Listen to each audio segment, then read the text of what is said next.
Hello class 9th। अब हम plant tissue के बाद एनिमल टिश्यू की बात करेंगे। एनिमल टिश्यू में आता है epithelial tissue, connective tissue, muscular tissue and nervous tissue.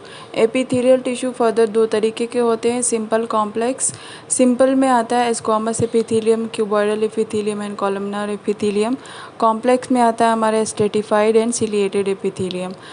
अगर हम कनेक्टिव टिश्यूज़ की बात करें तो वो भी फर्दर और ज़्यादा उसमें डिवाइड होता है पार्ट्स में। उससे पहले हम मस्कुलर के बारे में जान लेते हैं। वॉलेंट्री, इनवॉलेंट्री एंड कार्डियक, तीन तरीके के मस्कुलर टिश्यूज़ होते हैं। वॉलेंट्री क्यों कहा गया? क्योंकि कुछ एक्शंस जो है हमारे कंट्रोल में होते हैं जो हम मसल से करते हैं, जैसे हैंड का मूवमेंट हो, कॉन्ट्रैक्शन, रिलैक्सेशन हो, चलना हो, दौड़ना हो, कुछ उठाना हो, ये सब हमारे अपने विश में, हमारे अपने कंट्रोल में है, इसलिए वो सारे वॉलेंट्री मसल्स हैं जो वो सारे फंक्शंस करते हैं। कुछ हमारे ऑर्गन्स है, जैसे डाइजेस्टिव ऑर्गन्स हैं या हमारी डक्ट्स है, ग्लैंड्स हैं, वो हमारे बस में काम नहीं करती है, वो अपने हिसाब से, अपने बॉडी के नीड के हिसाब से काम करती हैं, तो वो सारी इनवॉलेंट्री मसल्स है। और कार्डियक यानी कि हार्ट के मसल्स जो हैं वो भी हमारे मस्कुलर टिश्यूज़ के अंदर आता है। अब बात कर लेते हैं कनेक्टिव टिश्यूज़ के, तीन टाइप की, जिनका नाम है हमारी कनेक्टिव टिश्यू प्रॉपर, जिसमें हमारे और भी फर्दर डिवीजन है। स्केलेटल टिश्यू की बात करें जैसे bones and cartilage, and fluids की अगर बात करें, फ्लूइड कनेक्टिव टिश्यू की, तो उसमें हमारे आ जाते हैं ब्लड्स एंड लिम्फ। फिर हमारी आती है नर्व्स। नर्व्स के अंदर हमारे जितने भी न्यूरॉन हैं, न्यूरॉन सेल्स है, जिसके अंदर cell body, dendrites, axon and nerve endings आता है, जो हमारे कंट्रोल एंड कोऑर्डिनेशन में हमारे जो रिफ्लेक्स एक्शन में हेल्प करती हैं। वो सारी मसल्स जो हैं हमारी कौन सी टिश्यूज़ हैं, वो सारी हमारी नर्वस टिश्यूज़ हैं। तो आज हम इस वीडियो में एक एक करके सारे एनिमल टिश्यूज़ के फंक्शंस के बारे में अच्छे से जानेंगे और वो कैसे होते हैं। होप आपको प्लांट टिश्यू वाली वीडियो अच्छे से समझ में आई होगी। सो स्टार्ट करते हैं हम एपिथेलियल टिश्यू से। एपिथेलियल टिश्यूज़ क्या होते हैं? एपिथेलियल टिश्यूज़ जो होते हैं कवर करते हैं किसी भी ऑर्गन के सरफेस को या किसी भी एनिमल के बॉडी के पार्ट्स को, लाइक हमारे स्किन की कवरिंग हो गई, हमारे डक्ट्स की कवरिंग हो गई, हमारे ट्यूब्स की या कैविटीज़ की कवरिंग हो गई। वो सारी कवरिंग जो प्रोटेक्शन वाला काम होता है ऑर्गन्स का, एनिमल्स का, वो होता है एपिथेलियल टिश्यू के द्वारा। इसीलिए इनकी जो प्रॉपर्टीज़ है, करैक्टरिस्टिक्स है, आपको याद करने की ज़रूरत नहीं है। ये अपने आप में आउटर कवरिंग होती है और जो कि प्रोटेक्शन का काम करती हैं। इनके सेल्स जो होते हैं आपस में टाइटली पैक्ड रहते हैं, इंटरसेलुलर स्पेसेस मिनिमली होती है या बहुत कम या बिल्कुल भी नहीं होती हैं। उनके अंदर स्मॉल अमाउंट में जो होता है कनेक्टिंग मटेरियल प्रेजेंट होता है इंटरसेलुलर स्पेस के बीच में। All epithelial usually separated from the underlying tissue by an extracellular fibers basement membrane। अपने आप को extra cellular fibre basement membrane से एक दूसरे को सेपरेट करती हैं। इसमें इसके शेप एंड फंक्शन के ऊपर हमने अलग अलग डिवीज़न किया। सबसे पहले सिंपल एपिथेलियल टिश्यू के डिवीज़न के बारे में पढ़ेंगे। पहला टाइप जो है सिंपल एपिथेलियल का हुआ है स्क्वामस, यानी कि प्रिवेंटिव एपिथेलियल टिश्यू। इनका काम जो होता है, क्या होता है, हमारे सेल्स जो हैं एक्सट्रीमली थिन होती हैं और फ्लैट होती हैं स्क्वामस टिश्यू की। वो कहाँ पे प्रेजेंट होती है? हमारे ईसोफेगस की लाइनिंग में, माउथ की लाइनिंग में, जो हमारा चीक है उसके अंदर, हमारे blood vessels, arteries and veins की लाइनिंग में, सब में ये प्रेजेंट होता है। क्यूबॉइडल एपिथेलियल की अगर हम बात करें तो शेप की वजह से इसका नाम पड़ा है, क्यूब के जैसे होते हैं ये, और ये हमारे किडनी के या सलाइवरी ग्लैंड, किसी भी डक्ट के ट्यूब्स को बनाते हैं।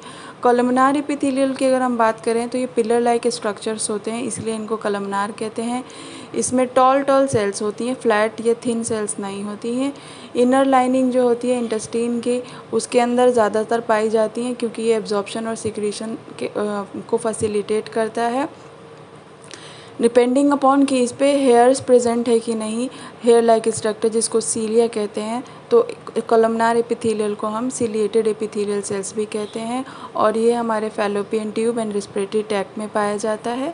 फीमेल के अंदर फैलोपियन ट्यूब के अंदर एग्स का मूवमेंट फैसिलिटेट करता है और रिस्पिरेटरी ट्रैक्ट के अंदर एयरवे क्लियर रखता है।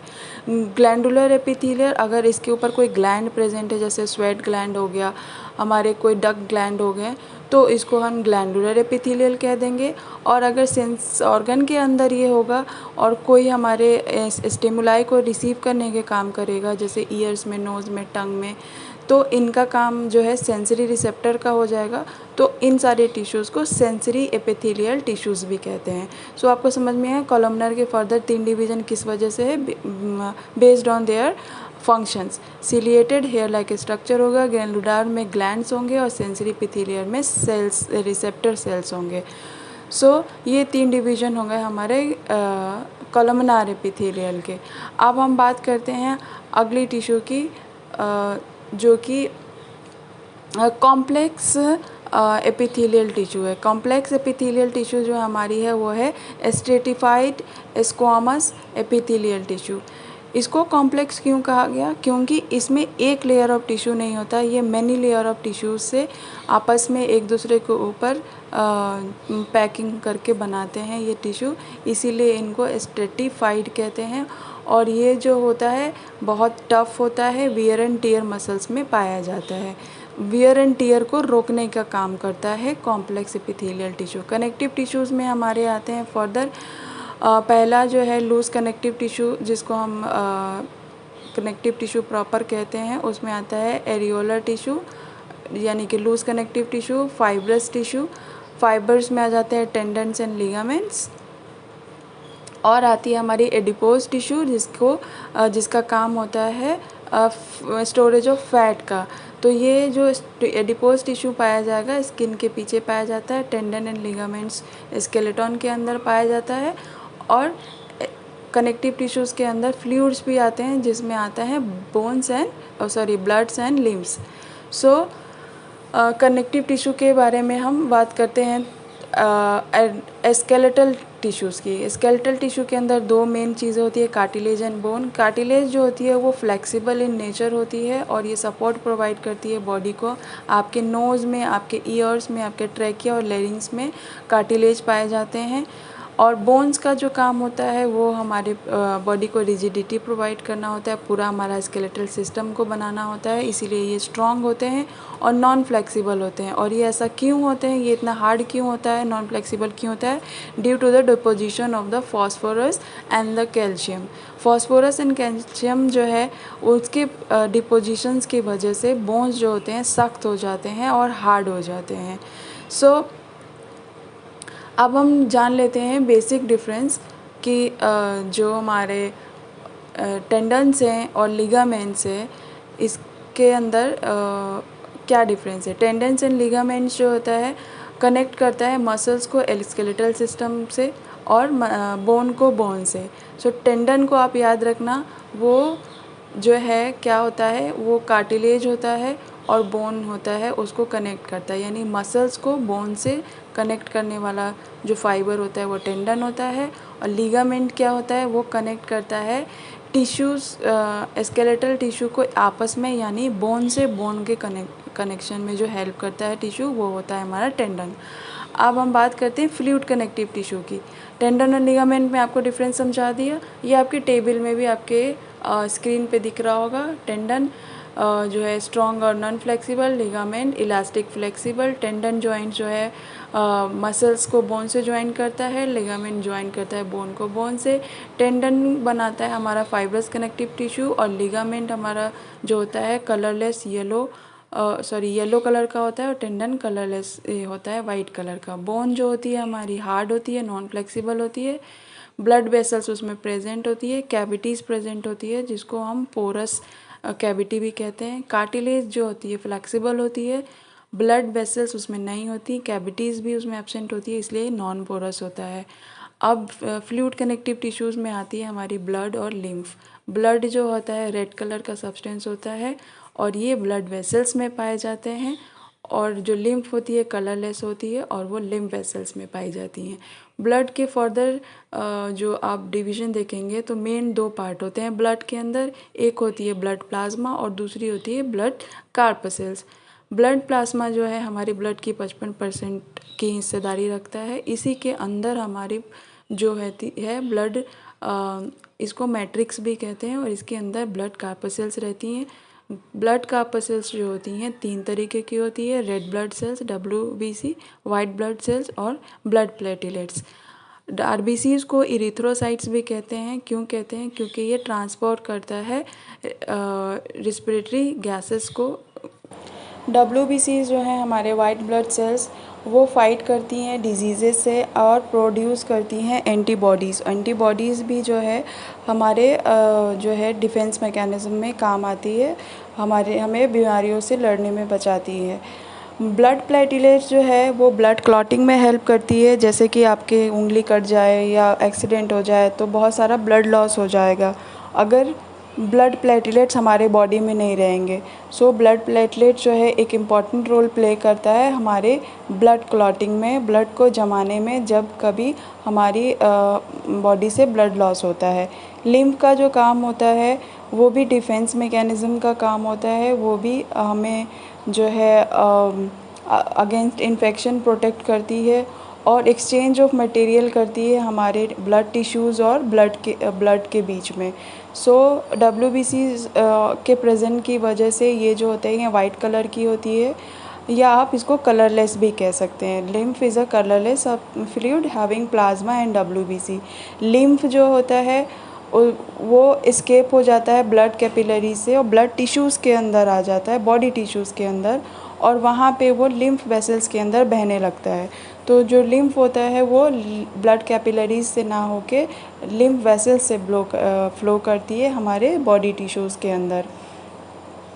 लिम्फ जो होता है वो आपने जो बेसिक डिफरेंस अभी बताया, कलरलेस होता है। ब्लड जो होता है वो रेड कलर का होता है। ब्लड रेड कलर का इसलिए होता है क्योंकि उसके अंदर हीमोग्लोबिन होती है जो कि RBCs में प्रेजेंट होती है। वो एक रेड कलर का सब्सटेंस होता है। जो हमारी ब्लड होती है उसके अंदर RBC, WBC एंड प्लेटलेट्स तीनों होते हैं, लेकिन जो लिम्फ होती है उसमें RBCs नहीं होते हैं, WBCs और प्लाज्मा होते हैं। और जो हमारी लिम्फ होती है वो ब्लड वेसल से ना बह के, ब्लड कैपिलरीज से ना बह के हमारे लिम्फ वेसल्स में से बहती है। सो ये जो है 3 बेसिक डिफरेंस है ब्लड और लिम्फ में। अब हम मस्कुलर टिश्यू की बात करते हैं। मस्कुलर टिश्यूज़ हमारे सारे मसल्स फाइबर्स को बनाता है। ये हेल्प करता है वेरियस टाइप ऑफ मूवमेंट के लिए, यानी कि लोकोमोशन में, चलने फिरने, किसी चीज़ को उठाने, सब चीज़ों में किसका हेल्प मिलता है? मस्कुलर टिश्यू का। मसल्स जो होते हैं स्पेशल प्रोटीन्स के बने होते हैं जिनको हम लोग मायोसिन कहते हैं, actin, troponin, tropomyosin, which contract and relax to facilitate movement. One most basic structure जो मसल्स का होता है उसके बेस पे 3 तरीके के मसल्स होते हैं। एक स्ट्रिएटेड मसल होता है, यानी कि इसमें dark and white light bands होते हैं, स्ट्रेटा होते हैं। दूसरा जो होता है कार्डियक मसल होता है, और तीसरा अनस्ट्रेटेड मसल होते हैं।